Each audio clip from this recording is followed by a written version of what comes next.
తెలంగాణ రాష్ట్ర ప్రణాళిక సంఘం అధ్యక్షుడు జిల్లెళ్ల చిన్నారెడ్డి ప్రెస్ మీట్ లో మాట్లాడుతూ రాయలసీమ లిఫ్ట్ ఇరిగేషన్ పథకానికి శంకుస్థాపన జరిగినప్పుడు కేసీఆర్ ఎందుకు మౌనం వహించారు? ప్రతిరోజు 3 టీఎంసీల నీరు ఆంధ్రాకు తరలించి ముందు 11 టీఎంసీల సామర్థ్యం కలిగి ఉండే దాని తర్వాత 44,000 ఇప్పుడు 99,000 క్యూసెక్ల నీరును ఆంధ్ర రాయలసీమకు తరలించకపోతున్నారు. ఇప్పుడు ఆంధ్రకు పోతున్నప్పుడు రోడ్డు ఇరుపక్కల ఏటు చూసినా పచ్చటి పొలాలు కనిపిస్తున్నాయి. తెలంగాణ ఉమ్మడి మహబూబ్ నగర్ ప్రాంతంలో ఎక్కడ చూసినా తాగడానికి కూడా నీళ్లు లేని పరిస్థితి. రాయలసీమ కూడా అలాగే ఉండే. కానీ విజయభాస్కర్ రెడ్డి కేసీ కెనాల్ పక్షపాతంతో వరల్డ్ బ్యాంక్ నుంచి అప్పు తెచ్చి 11 టీఎంసీల నీరు 50 టీఎంసీలు రావాల్సినటువంటి చోట మాకు 299 గతంలో బచావతి ఇచ్చిన ట్రిబ్యునల్ ప్రకారంగా మాకు సరిపోతుందనే మాట ప్రకారం సంతకం పెట్టించాడు. ఈ అపెక్స్ కౌన్సిల్లో మీకు ఆంధ్ర ముఖ్యమంత్రి ఉంటాడు, కర్ణాటక ముఖ్యమంత్రి ఉంటాడు, మహారాష్ట్ర ముఖ్యమంత్రి ఉంటాడు. దాంతో జలవనరుల మంత్రి, కేంద్రంలో ఉండే మంత్రి దీనికి చైర్మన్. ఆ ప్రకారంగా సంతకం పెట్టించాడు. దాని తర్వాత 2020లో మళ్ళీ రెండో అపెక్స్ కౌన్సిల్ మీటింగ్ అయింది. ఈ రిపోర్ట్ ఇంకా బ్రిజెస్ ట్రిబ్యునల్ రిపోర్ట్ ఇంతవరకు కూడా రాలే. ఇంకా దీన్నే కొనసాగించండి అనే మాట కూడా మళ్ళీ చెప్పించారు కేసీఆర్ గారు, టీఆర్ఎస్ నాయకుడు. అంటే 299నే మీరు కంటిన్యూ చేయండి, మాకు 555 రావాలి మా హక్కు అనే మాట ఎవరు కూడా చెప్పలే. కానీ రేవంత్ రెడ్డి గారు మాత్రం ఈరోజు ముఖ్యమంత్రిగా ఆయన పదే ఢిల్లీకి పోయినా, ఎక్కడ మాట్లాడినా 555 టీఎంసీలు మాకు కావాలనేటువంటి మాట వారు చెప్పడం జరుగుతుంది. ఈరోజు కొన్ని పత్రికలలో మహారాష్ట్ర జలవనరుల అడ్వైజర్గా వెదిరే శ్రీరామ్ గారని వారు ఒక హైదరాబాద్లో బీజేపీ ఆఫీస్లో మాట్లాడడం జరిగింది. వారు రామచంద్రరావు గారు బీజేపీ అధ్యక్షుడు, రాష్ట్ర అధ్యక్షుడు. వాళ్ళు ఏమంటారంటే ఈరోజు కృష్ణా జలాల్లో కాంగ్రెస్ అన్యాయం చేసింది, దాని తర్వాత టీఆర్ఎస్ అన్యాయం చేసిందని చెప్తా ఉన్నారు.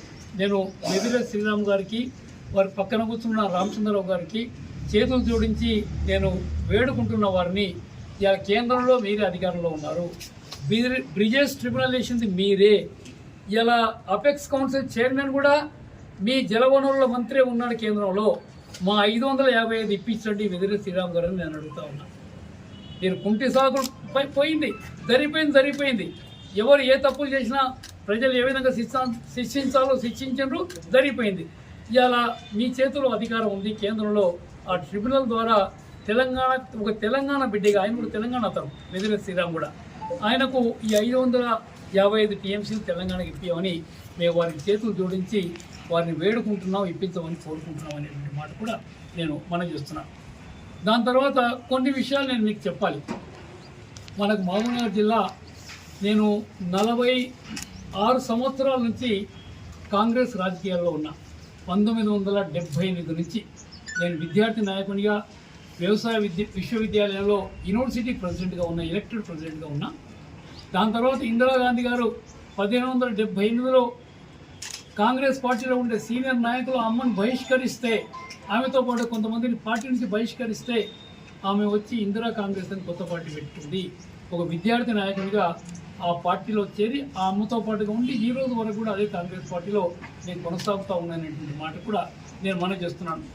నేను రాజకీయాల్లో చూసినప్పటి నుంచి కూడా ఉమ్మడి మహబూబ్నగర్ జిల్లా మొత్తం ఉమ్మడి ఆంధ్రప్రదేశ్లోనే 2వ అతిపెద్ద జిల్లా, వైశాల్యంలో అతిపెద్ద జిల్లా. అనంతపూర్ తర్వాత మనకు మహబూబ్నగర్ జిల్లానే పెద్ద జిల్లా. అలాంటి జిల్లాలో 2వ తక్కువ వర్షపాతం ఉండేటువంటి కూడా జిల్లా. మనకు అనంతపూర్లో తక్కువగా వర్షపాతం, 2వది మహబూబ్నగర్ మాత్రమే. ఆ ప్రకారంగా నేను మొట్టమొదటిసారి 1989లో ఎమ్మెల్యే అయినప్పుడు కొన్ని ఊర్లకు పోవాలంటే భయపడేవాళ్ళం, ముఖ్యంగా ఎండాకాలంలో. ఎందుకంటే మంచినీళ్ళకి అంత ఇబ్బంది ఉంది మాకు. భూగర్భ జలాలు అడుగంటిపోయినాయి, ఎక్కడా ఏ ప్రాజెక్టులు లేవు, ఎక్కడా నీటి వనరు లేదు. పెబ్బేరు కనుక మేము ఎండాకాలంలో కనుక పోవాలంటే మేము ప్రాణం చేతులు పట్టుకొని పోయేటువంటి వాళ్ళం. ఎవరేం అడుగుతారో, ఏ ఖాళీ బిందెలు తీసుకొచ్చి మా ముందు ప్రదర్శన చేస్తారో.